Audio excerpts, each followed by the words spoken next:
Success story ng BINI at simpleng buhay nila noon bago sumikat sa showbiz na naging international artist ngayon. Unang nakilala ng mga tao ang P-pop group na BINI matapos nilang mabuo noong 2019 sa pamamagitan ng TV Idol Training Program ng ABS-CBN na Star Hunt Academy. 3 taon ang iginugol nila sa paghahanda para sa kanilang stage debut. Tinawag ang grupo nila bilang Nation's Girl Group dahil sa naging epekto nila sa publiko at Philippine pop music. Ang music style ng BINI ay inihahalin tulad sa bubblegum pop na pop music na may kaakit-akit at upbeat na style na ibinebenta para sa mga kabataan.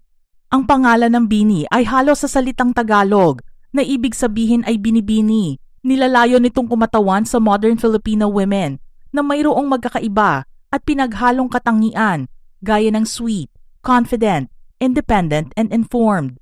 Noong sinisimulan pa lang ang plano ng pagbuo sa isang girl group ng ABS-CBN, binalak na ni Laurenti Jogi, head ng entertainment production ng network, na bumuo ng grupo na may 9 na miyembro. Ngunit hindi nagtagal ay nakapagdesisyon sila na gawin na lamang itong 8. Ang mga miyembro ng BINI ay sina Aya Arceta, Colette Vergara, Maloy Recalde, Stacy Sevilleja, Mika Lim, Joanna Robles, ang leader ng grupo, Gwen Apuli at Sheena Katakutan, na nakasama bilang mga housemates sa Pinoy Big Brother 8. Sumailalim sa ilang mga pagsasanay ang grupo bago sila isabak sa mas malaking stage.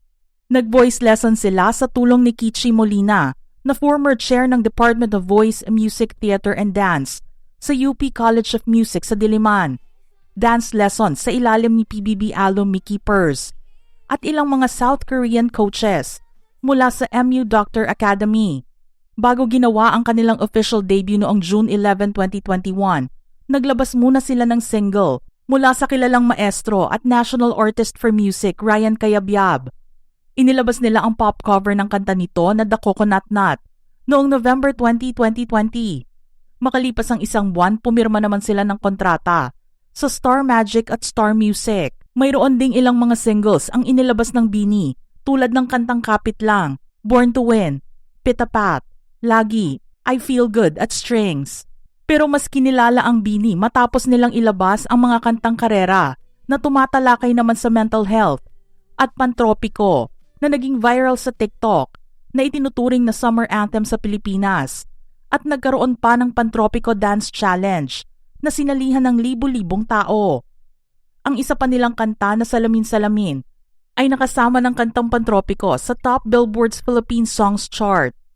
Nagkaroon din ng BINI ng 2 million monthly listeners sa streaming app na Spotify, kaya sila itinanghal na highest streamed female OPM artist and the most streamed P-pop group on the platform. Nang minsan ngang matanong si Direk Loren tungkol sa kasikatan ng BINI, sinabi niyang nagsimula ang lahat ng gawin nila ang Paskuhan sa UST o University of Santo Tomas.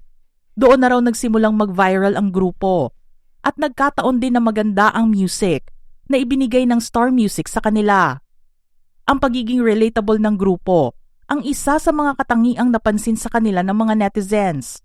Kasagsagan din ng pandemic nang magsimula silang kilalanin ng mga taong na-stuck sa kanilang mga bahay at nakisayaw sa kanilang masasayang kanta. May ilan din ang nagsasabing dahil child-friendly ang kanilang tunog, mas kinagiliwan silang idolohin ng mga kabataan. Hinahangad ng ABS-CBN management na makapagdala ng grupo na kikilalanin on international stage. Kaya naman masaya sila dahil lahat ng hirap at pagod ng BINI ngayon ay nagkakaroon ng bunga. Ani nga ni Direk Loren, laging ang nasa utak natin, one way to go international is to be invited in big festivals like Coachella and Lollapalooza. It was a vision of CLK, Carlo Katigbak, ABS-CBN CEO, to hire an international group of consultants who will guide us in terms of how do we bring our artists to the global arena. So we are guided by that. Inihayag din niya na ang recent world tour ng BINI ay isang investment rather than a revenue-making endeavor. Inamin niya na wala silang kita na kinuha sa tour na yon at nag-risk sila para ipakilala ang BINI sa maraming tao sa labas ng bansa. Ang recent performance nila sa Coachella, isang annual music and arts festival na ginaganap ng 2 weekends every April sa California, USA, ang nagbigay katuparan sa mga miyembro at management na sakupin ang international stage. Sa Mojave stage nag-perform ang BINI na naghatid ng high energy sa audience. Ipinakilala rin nila ang kanilang golden ensembles na modernized take on traditional Filipino fashion, kumpleto sa mga elemento tulad ng salakot na gawa sa gold leaf at 2 pounds of recycled plastic, bago ipinasilip ang makulay at festival-ready look sa kalagitnaan ng kanilang performance. Bukod sa Coachella, nalagay din sila sa Rolling Stone's 20 Acts We Can't Wait to See at Coachella list. Tatanggap din sila ng Global Force Award mula sa Billboard Women in Music ng Billboard US at magkakaroon pa ng isang Coachella show sa April 17, April 18 naman sa Pilipinas. Nauna naman rito ang pagkilala sa kanila ng MTV Europe Music Awards noong 2024 bilang Best Asia Act.